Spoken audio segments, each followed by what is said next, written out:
Alam mo ba na libo-libong Pinoy ang nalulugi sa pag-ibig home loan nang hindi nila namamalayan? Hindi dahil naloko sila, kundi dahil may mga babayaran pala na hindi nila nakita sa simula at doon sila naiipit. At kung ngayong taon, balak mong kumuha ng bahay, please, huwag ka munang pumirma sa kahit anong papel. Kasi may mga detalye dito na hindi sinasabi ng agent. Hindi rin madalas nababanggit sa orientation, pero pwedeng magpabigat ng 100,000 to 200,000 sa total na babayaran mo. Manood ka hanggang dulo. Kasi yung number 6, yung hindi alam ng karamihan at yung magpapaisip sa'yo kung tama ba ang pipiliin mong loan. Number 1, the false assumption. Pag-ibig is always cheaper. Ito ang unang pinakamalaking pagkakamali ng karamihan. Government backed? Siguro mas mura. Yan ang automatic na assumption ng halos lahat. Pero hindi po lahat ng government loan ay the best deal. Tingnan natin ang verified 2025 pag-ibig rates. 5.75%, 1-year repricing. 6.25%, 3-year repricing. 4.5%, special rate for loans 1.8 million and below. Up to 30 years ang maximum term, 6 million pesos ang maximum loan. Kung titignan mo, maganda naman. Stable, predictable, long-term friendly. Perfect lalo na sa mga low to middle income borrowers. Pero ito ang real talk. Kung gusto mo talaga ang pinakamurang loan rate, hindi lang pag-ibig ang dapat mong tinitignan. Maganda rin mag-check sa mga banks kasi minsan may promo sila na mas mababa pa kaysa sa pag-ibig at depende yan sa credit score mo, trabaho mo, employer mo, income bracket mo, at kahit location ng property. May mga bank na pwedeng magbigay ng mas mababang promo rates compared sa pag-ibig. Paalala lang ha, hindi ibig sabihin na bangko, ito na kaagad ang pinakamaganda. Pero hindi rin automatic na pag-ibig ang best option. Ang totoo, case to case yan. At dito madalas nalulugi ang Pinoy, yung mabilis pumirma kahit hindi nag-compare ng offers. Number 2, the hidden cost nobody computes. Isa ito sa pinakamalaking red flag kasi karamihan ng Pinoy, interest rate lang ang tinitignan. Pero hindi nila alam na marami pang kasamang bayarin. Kasama dito ang Documentary Stamp Tax or DST, which is required for all housing loans.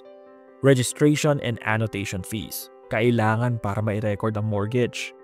Notarial fees, para legal ang documents.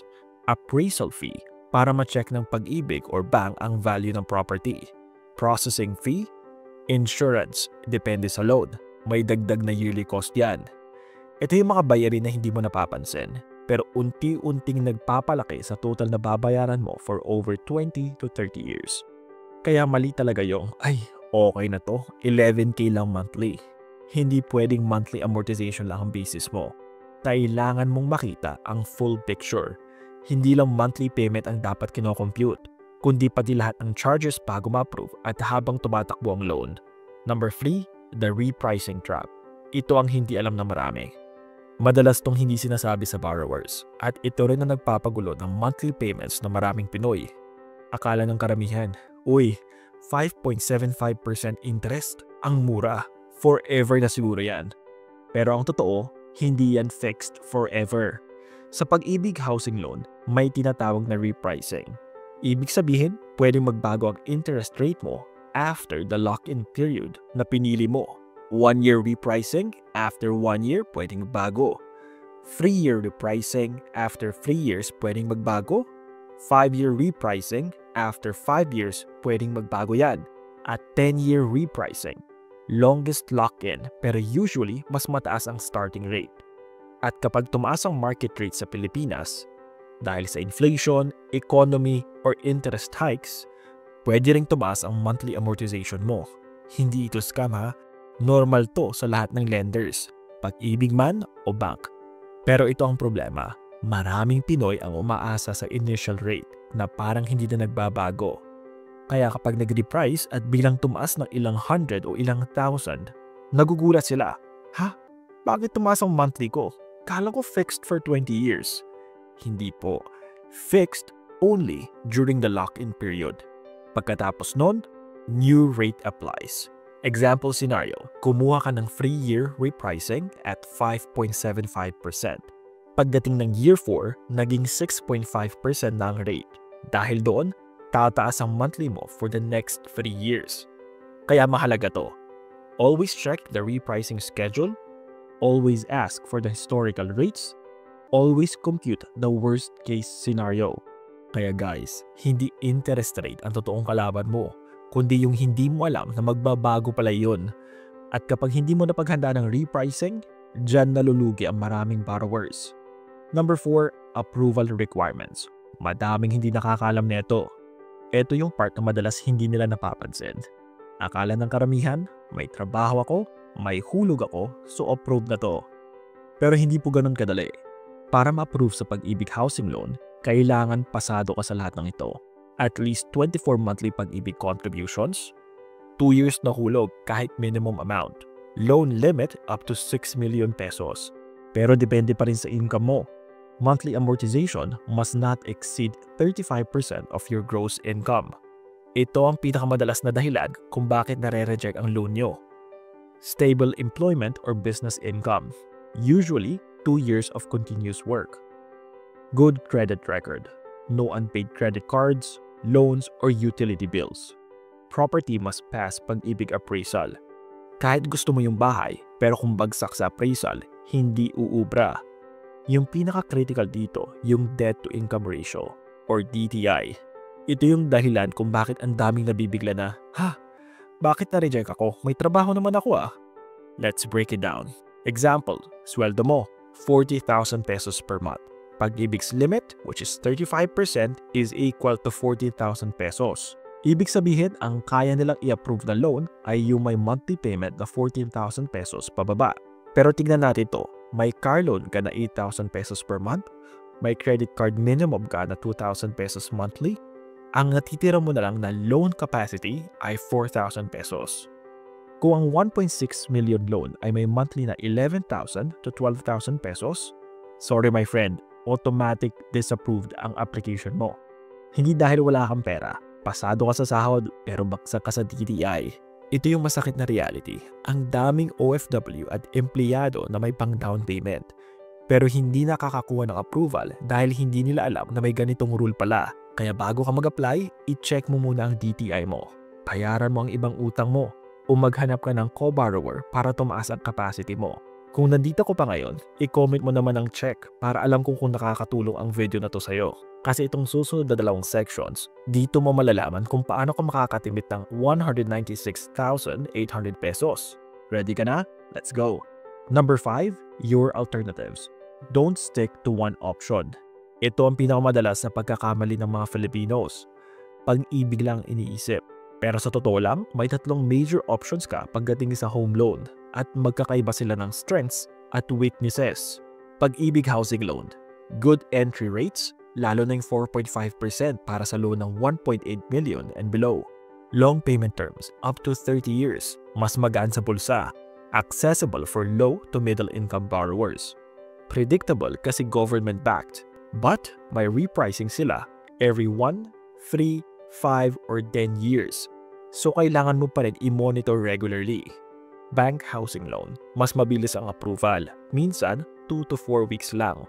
Competitive promo rates, depende sa credit score mo. Flexibility sa prepayment. Better customer service for many borrowers. But, mas stricto ang income, credit score at documents. Shorter terms versus Pag-ibig. For employed and OFWs with good records, very good option ng banks. In-house financing, pinakamabilis ang approval. Pinakasimple ang requirements, no need for back or Pag-ibig. But, pinakamataas ang interest rate, 10 to 15%, pinakamaikling terms, usually 5 to 10 years, pinakamabigat ang monthly payments. Kaya usually, temporary solution lang to kapag hindi ka pa qualified sa Pag-ibig o bank. Kung hindi ka pa nag-compare, malaki ang chance na malugi ka. Kasi ang best loan, depende sa sitwasyon mo. Income, credit score, employment, property at long-term goals. Hindi pwedeng isang option lang ang tinitignan mo. Dapat pinag-iisipan, kino-compute at kinukumpara. Number 6, your financial action. Pinaka-critical part. Para hindi ka malugi, gawin mo mga to. Compute full budget, kasamang taxes, fees, insurance. Mag-pre-qualify sa 2 banks plus Pag-ibig. Ask for repricing schedule. Know the DST plus legal fees. Plan payments for 20 to 30 years. Don't sign anything na hindi mo fully gets. Ito yung mga bagay na hindi ginagawa ng karamihan. Number 7, real-life example. Makakasave ka ng 196,800 pesos. Tignan natin ang totoong epekto ng pag-compare ng lenders versus isang option lang. Ito ang kwento ni na Juan and Maria versus Pedro and Ana. Juan and Maria, Pag-ibig loan. Loan amount, 1.6 million. Interest, 6.25%. Monthly, 11,800 pesos. Total payment in 20 years, 2,832,000 pesos. Mukhang okay, di ba? Affordable monthly, stable terms, familiar program. Pero paano kung may mas mura palang choice para sa kanila? Pedro and Ana, bank loan. Loan amount, 1.6 million. Interest, 5.5%.